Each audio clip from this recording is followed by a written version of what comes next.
Republican Conference Chair. Jim Mcgovern will be joining us. Mike Mccaul, they're all not here right now. Tom Suozzi,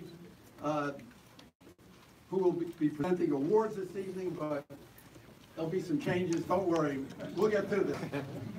Chris Smith, I don't know if he's still here, but I saw him left. Okay, but you know, we all know Chris. He's a hero in his struggle, and he co-chairs the Tom Lantos Human Rights Caucus with Jim Mcgovern. John Molinar was supposed to be here. Sheila Jackson Lee. I just saw French Hill from Louisiana. We just were talking, and thank him. He has a strong interest in human rights. And is former Congressman Frank Wolf here? He was supposed to be here, but I was told that he was going to be here. But okay, even if he's not here, I want to say that Frank was supposed to be here, and he's a terrific. For more than 30 years, he was a great defender for human rights. And Ileana Ross-Lettinen, who was a new member of the Ned board, another heroine in the fight for human rights, now on the Ned board, and she was coming in from the airport, and she'll be here. I know she'll be here because I want to welcome. Where's Kashi? Kashi is somewhere here. There he is, over there. Okay, Kashi, who was one of the key student leaders of the Tiananmen protests, and he took part in the abortive negotiations with Li Peng and other Chinese officials before the Chinese regime chose the path of repression over dialogue. Finally, you'll see on the screens around you, I think they're going to put some signs there, and you know, we've been in touch with our friends in Hong Kong, and they have just held a candlelight vigil attended by 180,000 people, and we're sort of doing this in public. And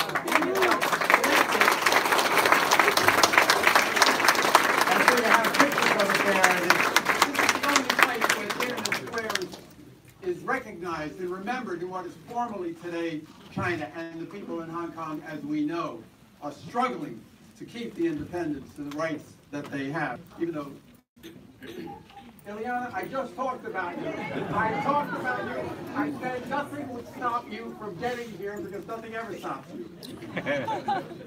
Okay. Ileana, how can you do anything with that, Ileana?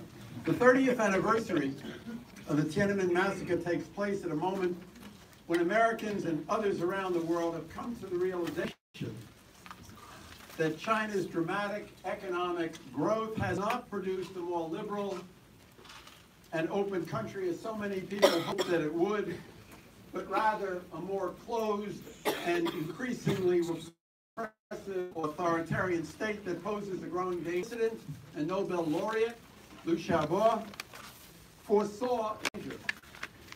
And he warned about it, and for that he paid a very, very heavy price, as we know. His message to us was that it is in the vital interest of all democratic countries and freedom-loving people to rescue the world's largest hostage population from enslavement. Within that hostage population, no groups are more threatened than those represented here this evening by our three awardees. The Tibetan and Uyghur peoples. Notice that I don't call them minorities, I call them peoples, because they are people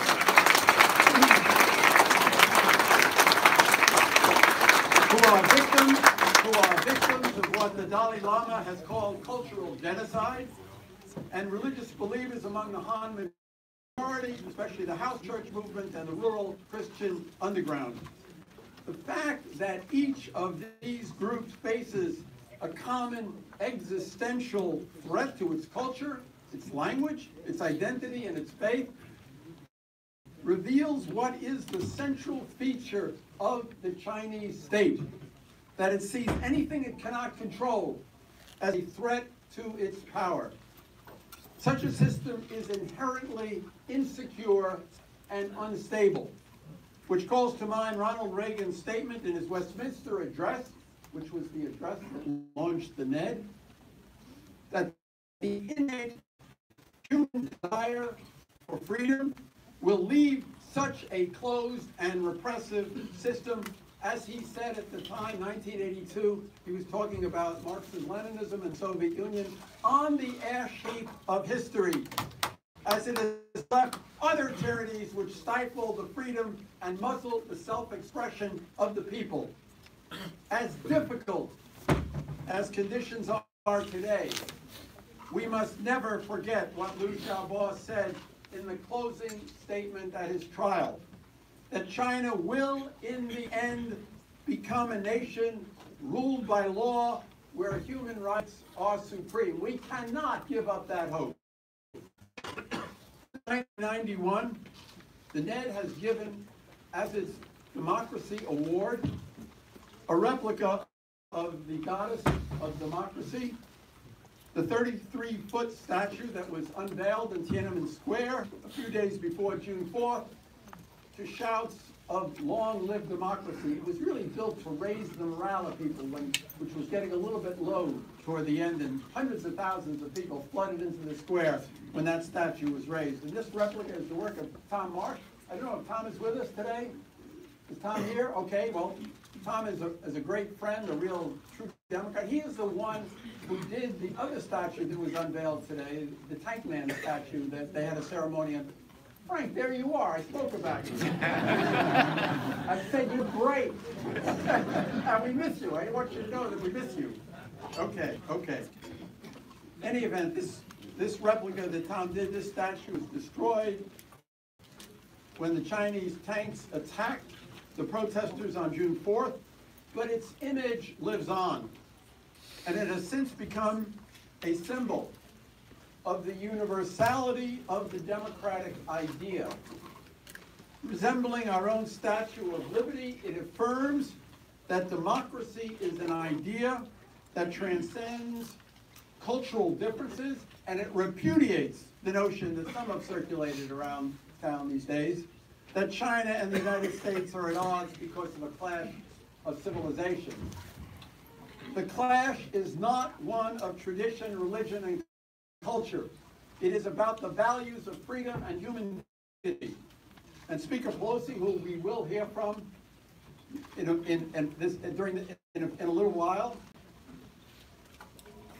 has participated actually in 9 of our Democracy Award events over the years, and has presented this goddess of democracy to 4 Chinese activists since 1993, to Han Dongfang, the labor activist, to Wang Dan, and Wei Jingsheng after they got out of prison in 1998. And then on the 25th anniversary of Tiananmen Square, she presented our goddess of democracy in absentia to Liu Xiaobo, who was in prison at the time.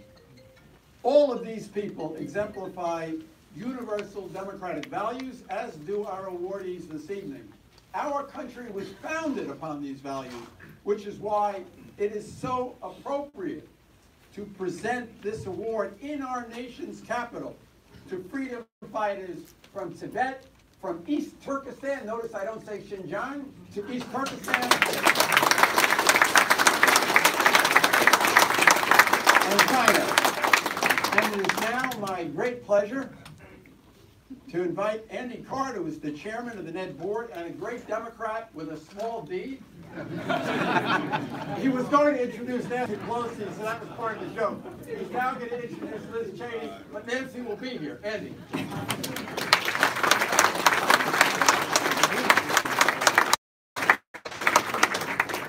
Well, thank you, Carl. The National Endowment for Democracy is a wonderful organization. President Reagan, with the support of Congress, created the National Endowment for Democracy to plant seeds of democracy around the world. And clearly, the seeds have been planted in places where they need to be planted. And they're starting to bear fruit. But they need a lot more fertilizer. They need a lot more water. And quite frankly, we need some more seeds. Liz Cheney is someone who also knows how to talk about democracy and make sure that people are engaged in it. She comes from a state that was the first state to have women's suffrage. And in Wyoming, in I think it was 1869, women got the right to vote in Wyoming. This is the 100th anniversary today of the 19th Amendment to our Constitution being passed by Congress and sent to the states for ratification. Ratification didn't happen until, I think it was August 18th, 1920. So Liz carries a torch for democracy, and she does it extremely well. She's democracy, and she does it extremely well. She's been a phenomenal member of Congress, a relatively young member of Congress. But she has one of the more prominent leadership roles for her party in Congress. And she is a significant voice for foreign policy and national security. Before, she represented the people of Wyoming as their representative to make sure that we were doing the right things to help spread democracy around the world, and she was doing the right things to help spread democracy around the world, and she was the Principal Deputy Assistant Secretary of State for the Middle East. In November of last year, Congresswoman Cheney was elected by her colleagues to the role of chair of the House Republican Caucus as the third ranking member of the Republican members of Congress. And Ned is honored that she is here today. She has had a working relationship with Ned and the cause for democracy for a very long time. So she is young, but she is very mature in her compassion for making sure that democracy spreads. I'm thrilled to call her a friend, but I'm even more excited to call her a leader in Congress, a leader for women, a leader for democracy, and now she's going to present to the board.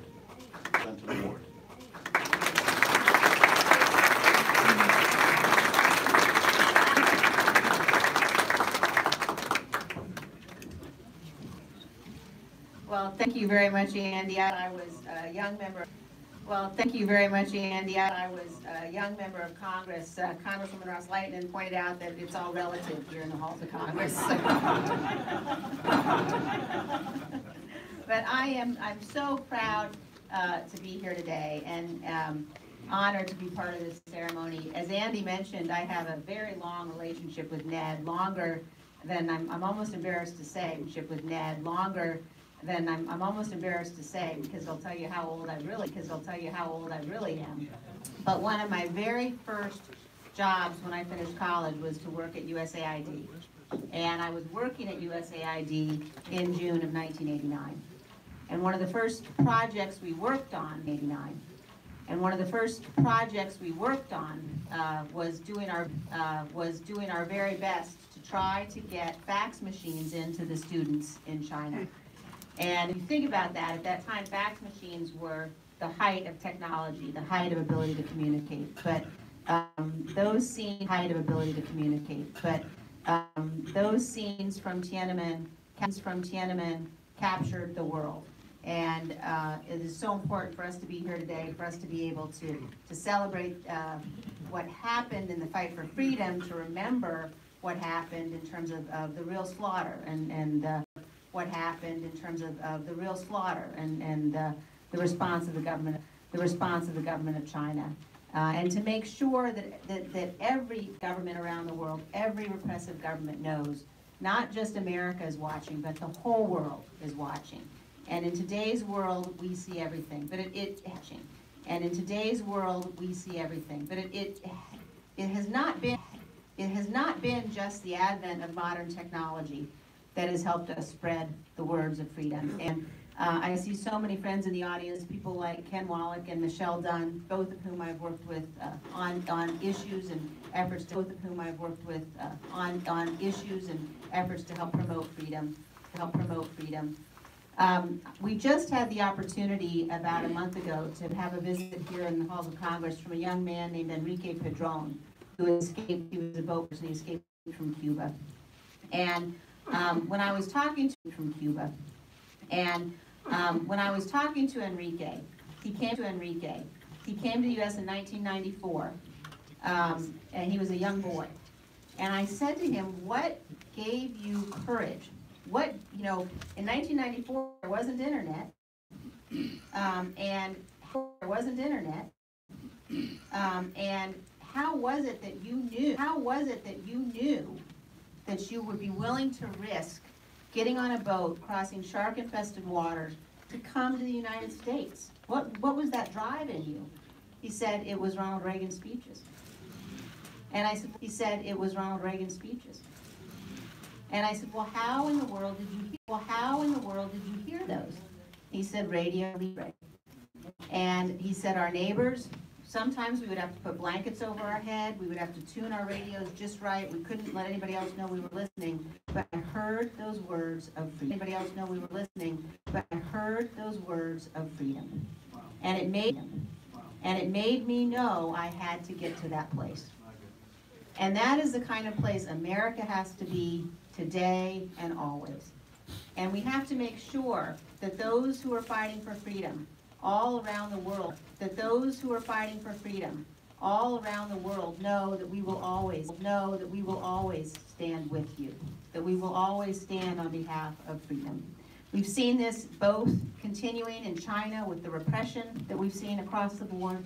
The Chinese government has to know that we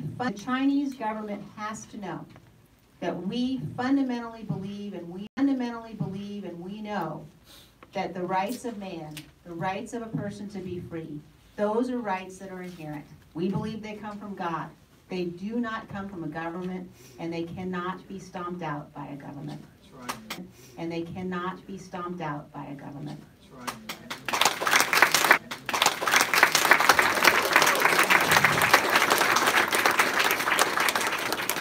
So as we watch across the globe today, you have my assurance as a member of the House. You have the assurance of all the assurance as a member of the House. You have the assurance of all the members that you've seen here.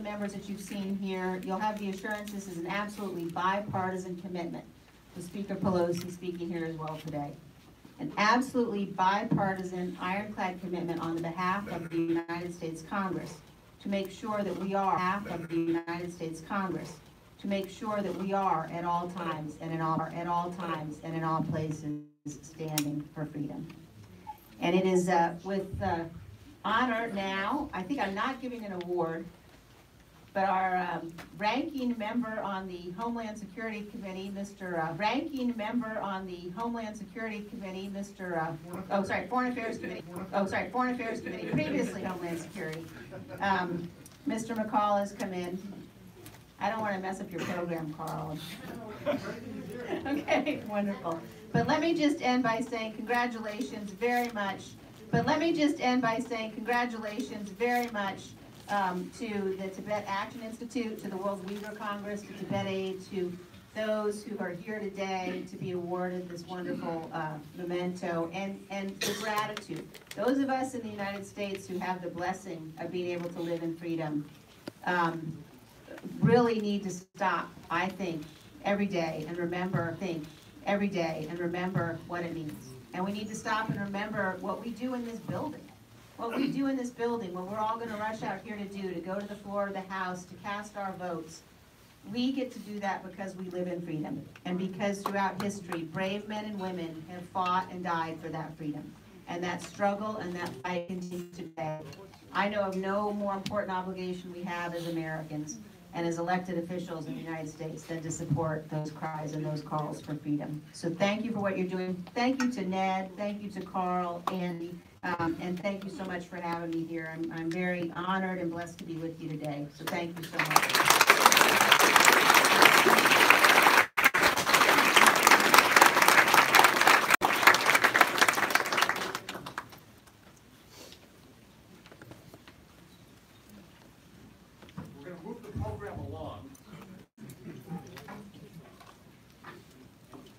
Congressman Mike Mccaul is someone who has been passionate about so many things that impact the ability for us to have freedom and democracy. And he's been a leading national security member of Congress. He's been a foreign policy expert that we've turned to in Congress for many, many years. He's served as chairman of the House Committee on Homeland Security. Now he's the ranking member there. And throughout his time, he has been a tremendous friend to Ned in the cause for democracy and freedom. Throughout his time, he's also managed to deal with cybersecurity problems and the current challenges that are not just challenges to commerce or privacy, they're challenges to democracy. They're tools of democracy and challenges to democracy, and I know that. So I am thrilled that he is here to help present the first award that we're going to give out. So Ned is proud of the friendship that we have with you, Mike, and we're grateful for your participation and the support that you give us, and you listen, the support from Congress is very bipartisan. So I'll call you to come up and present the first award.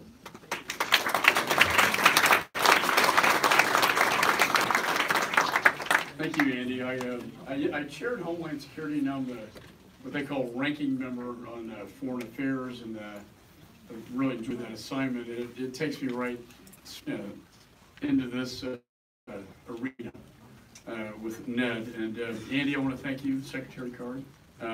You know, as a cabinet member for President Bush 41 and Chief of Staff for President Bush 43, I miss both of them a great deal right now. Really been, I think I speak for everybody. You've been we'll talk about that later. You've been a role model of public servant for the nation, and grateful for your hard work after the 9/11 terror attacks, and your advocacy on behalf of women's rights in Afghanistan, and efforts to fight infectious diseases in the sub-Saharan Africa with the PEPFAR program, which I think truly is one of Bush 43's greatest legacies, is what he did with PEPFAR, saving millions of lives from extinction. 30 years have passed since the brutal crackdown on democracy. Activists in Tiananmen Square. I vividly, personally remember the images of a communist regime attempting desperately to silence the voices of the Chinese people. One image I'll never forget was a very brave man who stood in front of the line of tanks and fearlessly stared down the regime. Although the protests were suppressed and the crowds were forcibly dispersed, those who stood together did not give up their fight. The dream of a better future for China, a more democratic future, is alive and well today. Democracy activists and human rights champions have mounted pressure against the Chinese Communist Party for many years. Their courageous cause has been passed on to new generations who are willing to fight and fulfill that dream. And in fact, we were voting right after this on the Tiananmen Square resolution that I managed on the House floor today, and we're very proud to support against the regime in China and for the people of China in that resolution.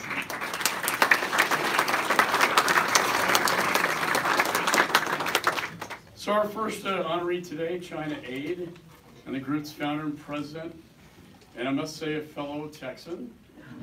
Oh, yeah. Midlander, right? Yes. Bob Fu represents that legacy. He refused to surrender the dream of a free China, where all religions can worship peacefully. Bob is a noble example to others. China Aid has worked to expose the human rights abuses in China and is one of the loudest voices calling for the end of China's arbitrary and brutal rule. Their mission is to expose, encourage, and equip, and that is to expose the brutality of the People's Republic of China and the Chinese Communist Party, encourage others to stand up for the rule of law and the freedoms they deserve, and equip citizens across China with the tools and skills they need to make a difference. While striving to defend freedoms for those still in China, Bob has come back to my home state of Texas, and we welcome you. And let me just say this, we had a great visit in my office about the crackdown on the Uyghur population, the Muslims, the crackdown on the Christians in China, and then the crackdown on the Tibetans in China, all three different religions not able to express their religious freedoms in China. And it's been going on for more than 6 years, and that time has now come. That time must end. And we need to stand up for the Dalai Lama and the Tibetan people. We need to stand up for the Christian people in China. We need to stand up for the Uyghur population, the Muslims, who are literally sitting, as the DoD told me, in concentration camps in China, about 3 million of them. This cannot stand any longer. But with that, on a more positive note, I want to offer my congratulations to Bob Fu and offer this award to him.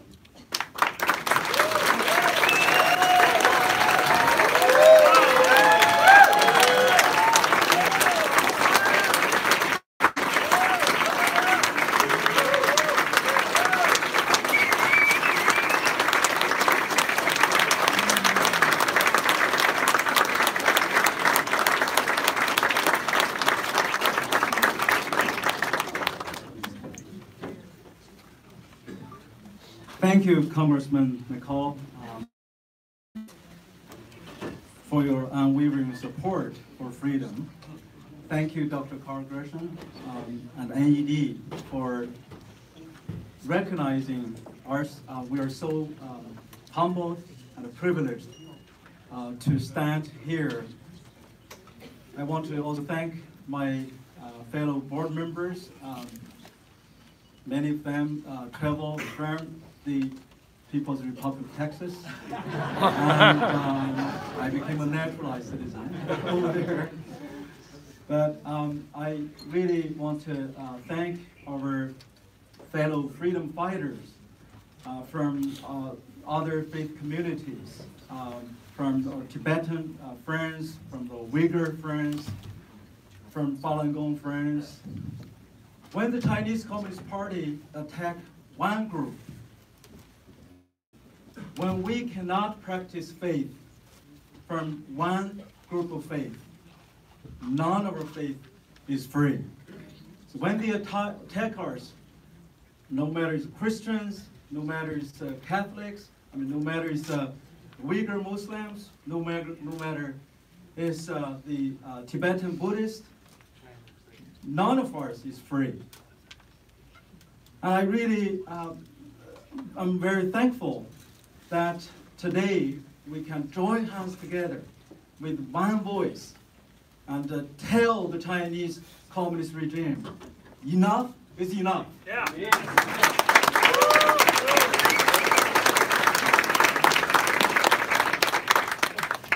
I think in the past few days, we already have heard enough words about the atrocities, the inhuman treatment of all the faith communities, the 1 to 3 million Uyghur in the concentration camps, the over 150 the Tibetans self-immolated themselves, the thousands of Falun Gong practitioners were killed, and over 100,000 Chinese Christians in the year 2018 were detained, imprisoned, and many of them are still in prison today, waiting, or some are waiting for their trial.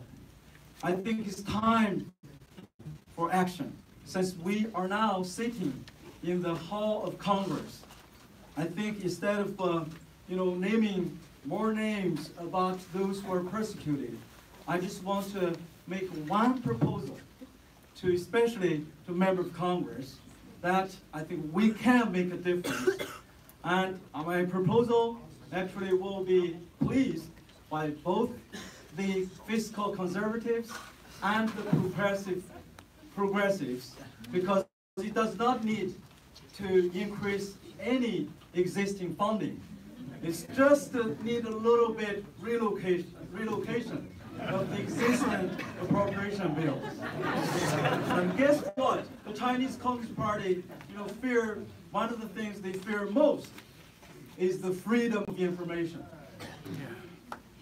In 2016, a young man called Zhang Haitao in Xinjiang was sentenced to 19 years imprisonment. For what? He was just a cell phone salesman. He was accused of leaking state secrets. When the prosecutor presented evidence, the only piece of evidence was he was accused of forwarding 274 Twitter messages through the Chinese social media. 274 messages through social media. 19 years imprisonment. And almost 10 years ago, another guy from Xinjiang called Alimujang Yimiti, he's Uyghur and became a Christian pastor. He received 15 years imprisonment. The charge, he was accused leaking state secret. The only piece of state secret for a Uyghur farmer in Xinjiang, or East Turkestan, was he told one of American Christian friends in Xinjiang that he was under investigation. That's the only piece of evidence. 15 years. Because the Communist Party is built by lies after lies. They don't want the world to know the truth about their atrocity. They don't want the 1.3 billion people to know that their fellow citizens had been persecuted. So my proposal is really to ask our member of Congress to help on the appropriation bill to the funding the U.S. Agency for Global Media, formerly known as the BBG, just to change a little bit from that already existing appropriation.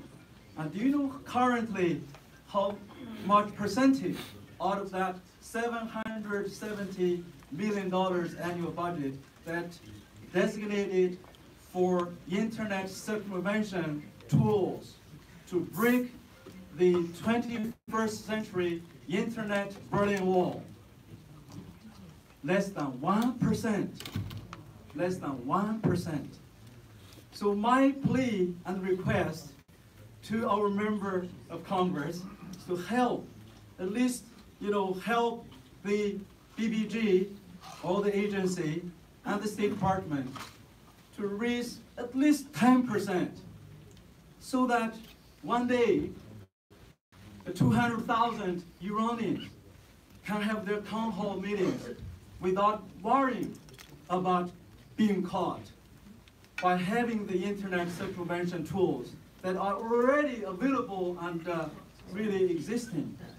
So that one day, a pastor like me or any other house church pastors can conduct a house church service from Midland, Texas, or Houston, or Washington, D.C., with the 500,000 Chinese house church members worship online together. I think the world will be safer and better and much freer when we tear down that internet firewall of the People's Republic of Indonesia.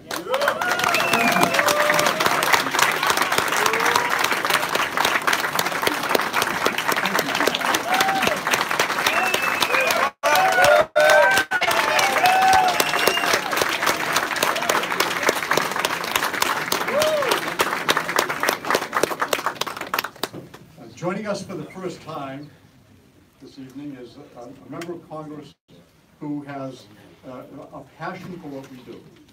And Tom Swazi is from Long Island, New York. I went to Kings Point, so I know you just. And he's a bipartisan leader in human rights, and he's been working very hard on the corruption issues for a long time in democracy. He's a member of the Congressional Executive Commission on China, the CECC. He's established a record of bipartisanship, and he's the vice chairman of a group that we should all be paying attention to, the Problem Solvers Caucus. And so we're counting on him to lead us to solutions. He's certainly been a strong advocate for the National Endowment for Democracy, and he's going to present our next award. And thank you very much for being here, Tom.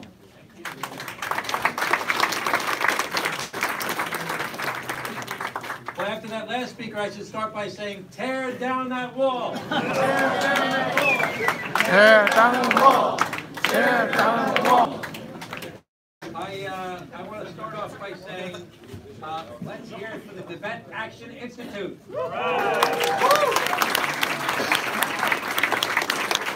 I practiced some Tibetan today. Are there any Tibetans in here? Raise your hand if you're Tibetan. Hello. Tibetans.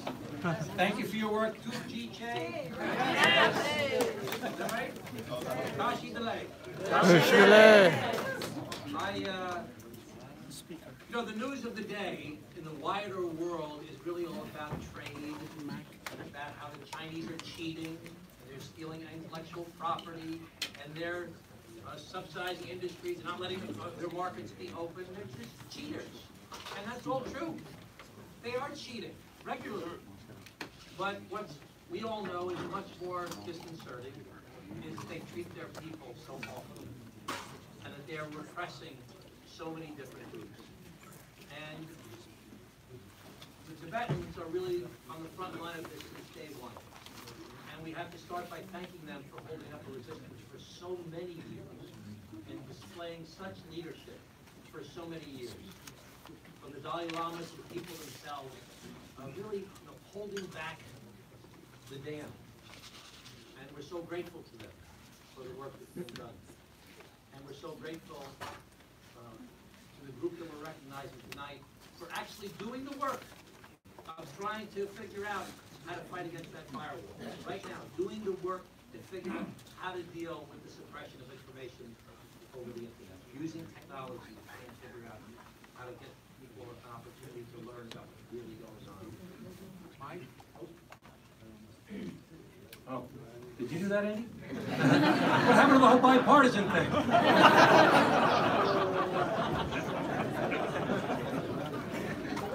I think that we've all believed ever since, since I was a little boy, Nixon went to China, and since that time, we've always believed that the more the Chinese were exposed to our way of life, to our democracy, to our capitalism, to the Western world, that they would adopt our ideas, that they would become more like us.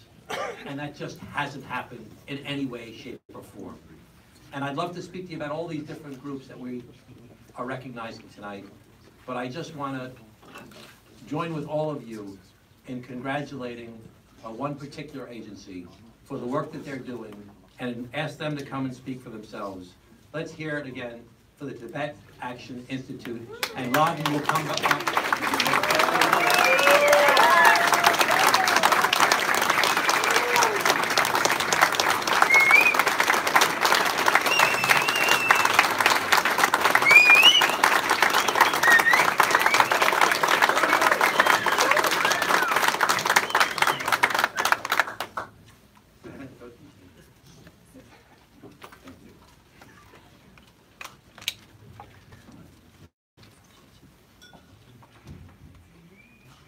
Thank you, Congressman Swazi, very much for this incredible introduction. And thank you to the National Endowment for Democracy for this incredible honor and for standing in steadfast solidarity with His Holiness, the Dalai Lama, and the Tibetan people for decades. In June 1989, I was 13 years old, watching coverage of the students protesting in Tiananmen Square with my father. I will never forget the newfound feeling of hope and possibility that this could be the moment that would change everything. That might mean my dad could go home again to Tibet after 30 years in exile. At that point, Tibet had been rocked by protests for nearly 2 years, and martial law had been declared in Lhasa that March. Just a week later, seeing 1 million Chinese citizens taking to the streets, it seemed as if change had to be imminent. But that opportunity for change was lost, and not just because of the crackdown, but because in the years that followed, the free world lost its way in holding Beijing accountable. This happened in large part because we started ignoring what this authoritarian power was capable of.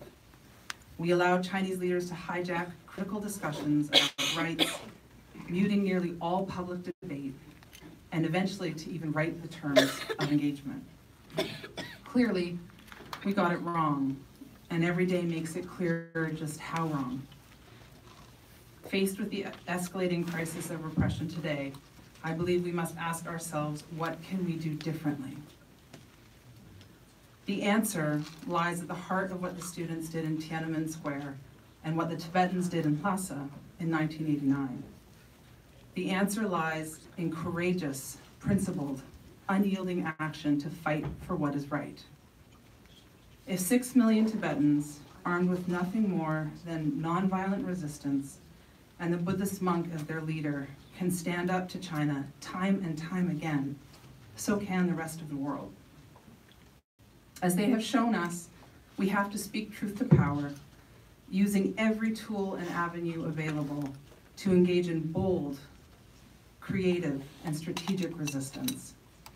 And as part of this, like-minded governments need to confront China as one, engaging in joint public initiatives to support Tibetans and all others fighting for their rights and freedom.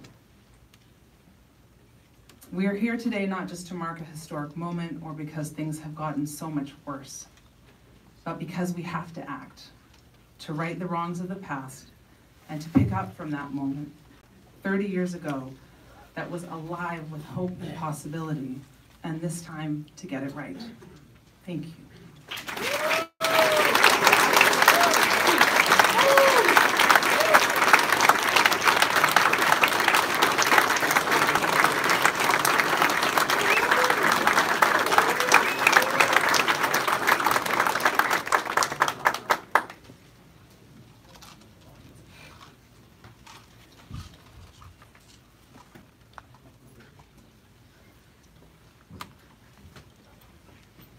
I am not Speaker Pelosi. I'm also not Chairman Mcgovern. They'll be here soon, I think, and Jim Mcgovern, who is a congressman from my home state, so he would be the only person in the audience that could understand my Boston accent. But while I'm here, let me talk to you a little bit about what Ned is doing. Ned is a remarkable organization. It was founded by, as I said, President Reagan giving a very famous speech, which I encourage you all to go back and read. It's in Westminster. President Trump is over in England right now. Yes, this was a big speech that President Reagan gave, but it was a call to action for the world, all over the world democracies. People in Congress heard that call, and they passed with a lot of effort. Bill that passed with bipartisan support. In fact, it couldn't have passed if it hadn't had bipartisan support. And it created the National Endowment for Democracy about 34 years ago. Carl Gershman has been the president of the organization, and he is the one who has planted the seeds, fertilized the fields, watered the seeds so that they could grow, and he is truly, I'm going to say, he deserves the biggest goddess of democracy.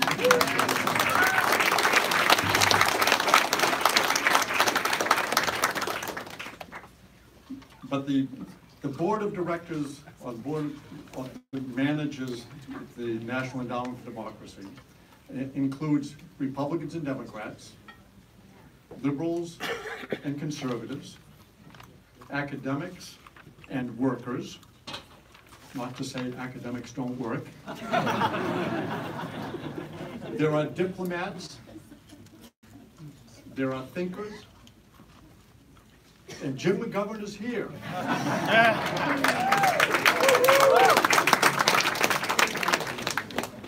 Jim Mcgovern, as I mentioned, is from my home state. He's from Worcester. You'll call, if you read it, you'd say Worcester, but he's from Worcester. And Jim has been a real remarkable student of Congress for a long time. He worked for a great member of Congress, Joe Oakley, and that's when I first came to know him. But I know him from his family in Worcester and from the background in Worcester.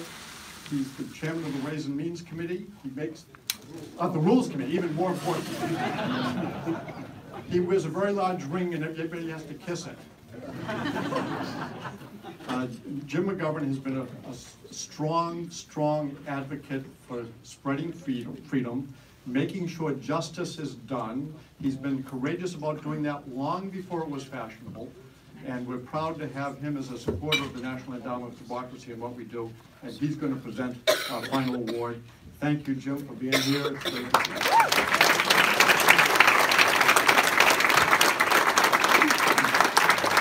Let me thank Andy Carr, who I'm a big fan of. You know, in Massachusetts, Republican and Democrats work together, and something we all need to do better down here in Washington. But I'm a big fan of Andy Carnes, and he's been a great leader for Massachusetts and on the national level, and I'm really thrilled that he's so involved with NED and I'm Congressman. Right there he is. Thank you so much for your leadership. And you know, Andy mentioned I'm from Worcester, and you know that he knows my family. You know, who's from Worcester. A lot of people down here think that because my last name is Mcgovern that I'm related to George Mcgovern. And people come up to me all the time and say, I've always been a long time supporter of your dad's. And I usually say, thank you. My dad owns a liquor store in Worcester.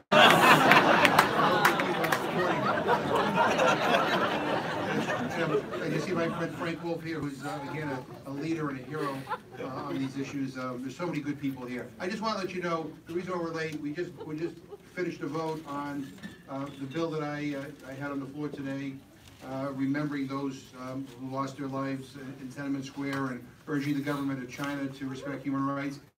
This we had a recorded vote, and as when I left, it was 423 to nothing.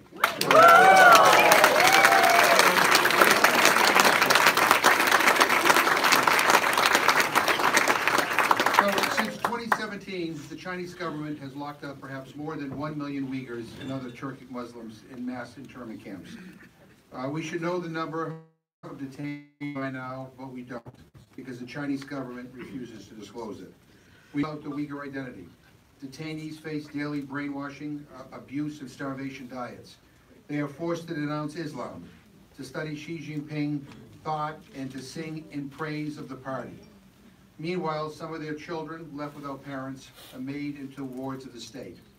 The Uyghurs living abroad cannot contact families and friends from home. And when those loved ones disappear, they have no way to know if they're living or they're dead.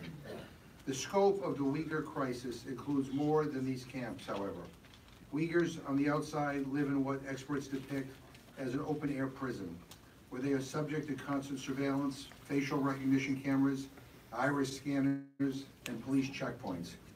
It is long past time for the world to send a clear message that the Chinese government cannot perpetrate these abuses with impunity. The World Uyghur Congress is fighting against this brutal oppression. Their mission to promote democracy, human rights, and freedom for the Uyghur people through nonviolent means can serve as a model for others in the years to come. The World Uyghur Congress has been in the lead in tirelessly advocating to call the world's attention to the plight of the Uyghur people, and in doing so, it has shined a bright light on how this systemic and technologically advanced repression may shape China going forward. As an organization of all the Uyghur people worldwide, the World Uyghur Congress is working to establish a peaceful settlement through dialogue and negotiation. They serve as defender of the identity of their people and an inspiration to others. And so I am pleased to present them with Ned's 2019 Democracy Award.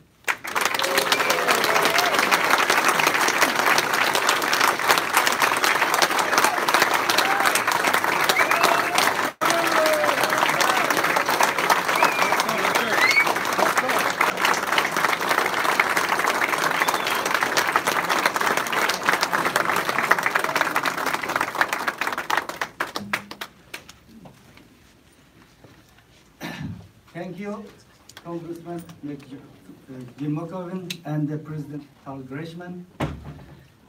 Good evening, ladies and gentlemen, and the Congressman, Congresswoman, and all friends who join us today. The World Uyghur Congress is deeply and proud honored to receive this award for recognition of work advocating for the right of the Uyghur people despite immense challenges. I would like to sincerely thank National Endowment for Democracy. We have made visible progress over the past year, despite hard challenges, and this would not have been possible without support of National Endowment for Democracy. I would like to acknowledge the teamwork, World Uyghur Congress leadership, staff, and all those Uyghur diaspora who support us. I would also like to thank all academics, journalists, activists, whose important contribution have made significant difference. While we are deeply proud and honored to receive this award, we cannot lose the focus. Despite best effort and all progress we had made in the past year, the concentration camp arbitrarily detaining millions of Uyghurs have not been closed. Despite all of Uyghurs in Turkestan are suffering and being denied and their most basic rights, we are still missing our family, friends, and who have disappeared into the concentration camps today. In this moment, we can celebrate great strides we have made over the past year, but our work is not done. In the coming year, we must redouble our efforts. We cannot stop until all those detained in the camp have been freed. We will not rest until the Uyghur people enjoy democracy, human rights, and the It is a time entire world stand up for the Uyghur. It is a time free for 3 million Uyghurs who are suffering in the concentration camp. I approve the Uyghur Human Rights Policy Act. Thank you for your attention.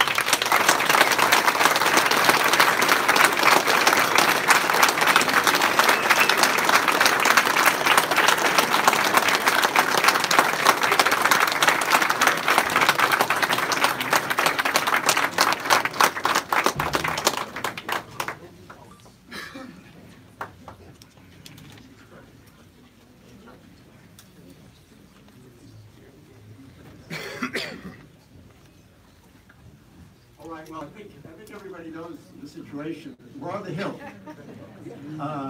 and Speaker Pelosi is on the floor, and she's trying to get away. And Jonathan Stivers is with us, and he's going to keep us posted on that. But since we have a few minutes, let me just say, it's really rare to gather together a group like we have in this room. So let's take advantage of that while we wait for Speaker Pelosi. I'm told by Jody that there are other things we can do as well. There's some videos we could show, but actually it gives me an opportunity to say a couple of things.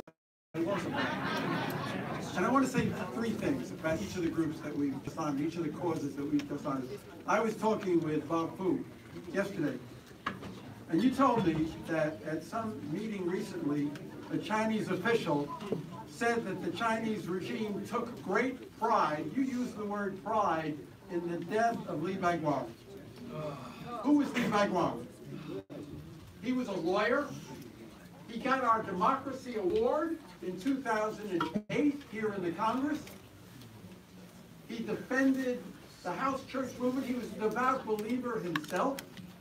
He came and visited the Ned at the beginning of February last year. Bob was there. Then he returned to China, and 2 weeks later he was dead. And this official said they took pride in that. I think we should take note of that. I think this is what we're dealing with, and we remember Li Baiguang. He was a good man, and he represents, Bob, your cause, which is the cause of religious freedom in China.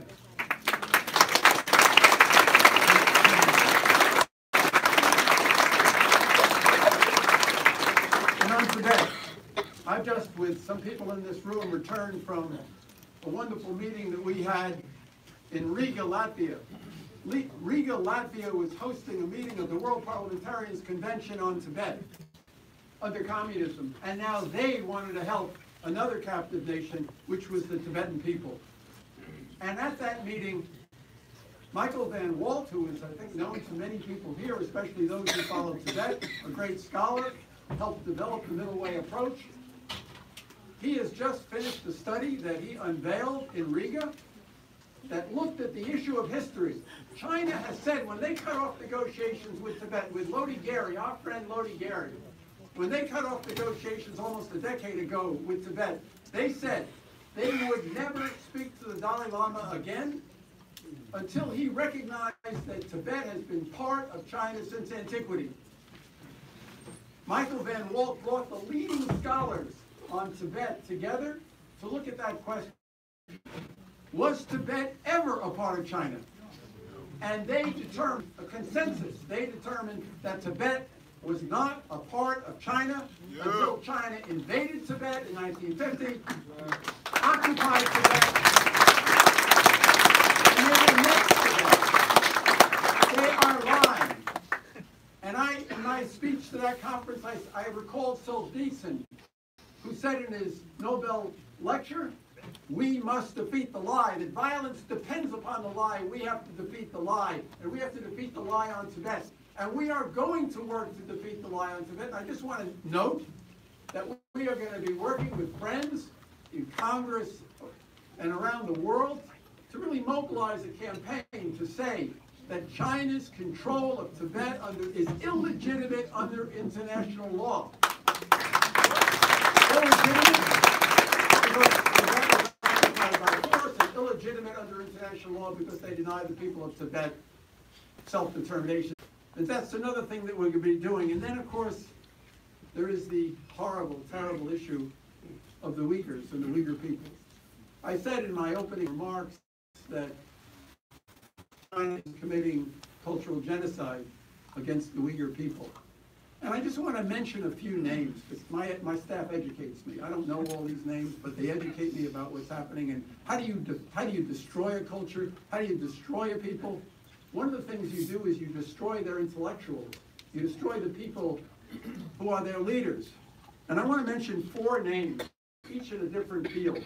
One of them, I think you know, because he just received the Human Rights Award from Freedom House, Ilham Tohti, who's an economist, who was arrested 10 years ago. And what is his crime? He's been in prison for 10 years. What is his crime?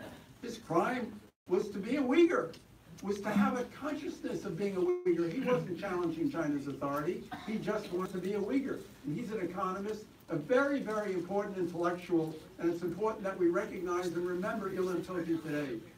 The second person I want to note, Nuri, you'll know this, is Muhammad Salih Ajim, who was a Muslim scholar. He is the person who translated the Quran into Uyghur. And he was arrested.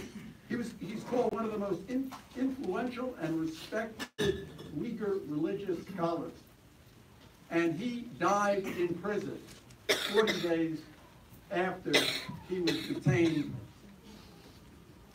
in East Turkestan. He died in prison. He is dead now. This scholar is dead. So they've destroyed a religious scholar.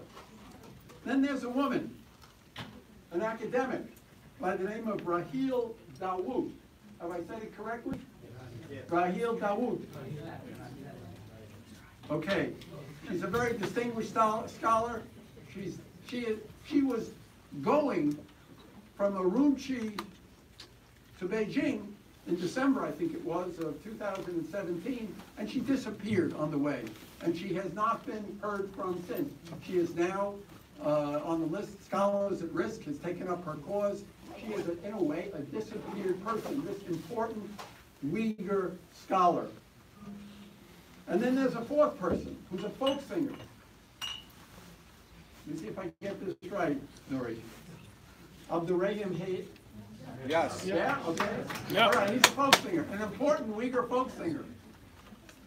And in February, the Turkish government announced that he was dead.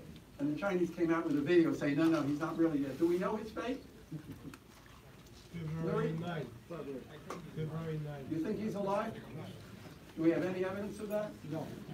Nobody knows. All right. But the point is, what is he in prison for to begin with? This folk singer, what was his crime? This is how the Chinese government is trying to destroy the culture of the Uyghur people. And we cannot let that happen. We cannot let that happen. We have to do everything we can to speak up. And even though the Turkish government has made a few noises, let's face it, there has been a deafening silence in the Muslim world. And Saudi Arabia, that murders journalists, justified this oppression, this killing by saying it was the way China was fighting terrorism. That is outrageous, and we, people like ourselves, and we have to reach out widely, have to raise this issue and have to mobilize support all around the world, and especially in the Muslim world. And we're going to do that. We connect with people in the Muslim world through our work at the Ned, and we are going to do that. This cannot be allowed to stand. This kind of terrorism that the Chinese government is committed against the Uyghur people, against the Tibetan people, against the house church movement, against human rights lawyers and others. I mean, this, as Liu Xiaobo said, this represents a threat to our security. This is not just something happening far away, because China is developing significant military power. It's developing, through the Belt and Road Initiative, ways of penetrating. Pelosi will be about 10 minutes. I'm not sure if I have 10 minutes more to say. I have a feeling for 10 minutes more, but I might repeat myself. We could have a discussion. I mean, you want a break? All right, well, look, we can take a break. I'm happy to answer any questions, but I just want you to know we're here for a purpose. As I said, this is not just an act of remembrance. We're here to show solidarity, and we have to go from here. We have to go from here to do everything we can with all of our networks, everything that we do in our right, to mobilize solidarity and support for the people who are under such terrible oppression. Because it's the right thing to do, and it's also in our country's national interest. Thank you.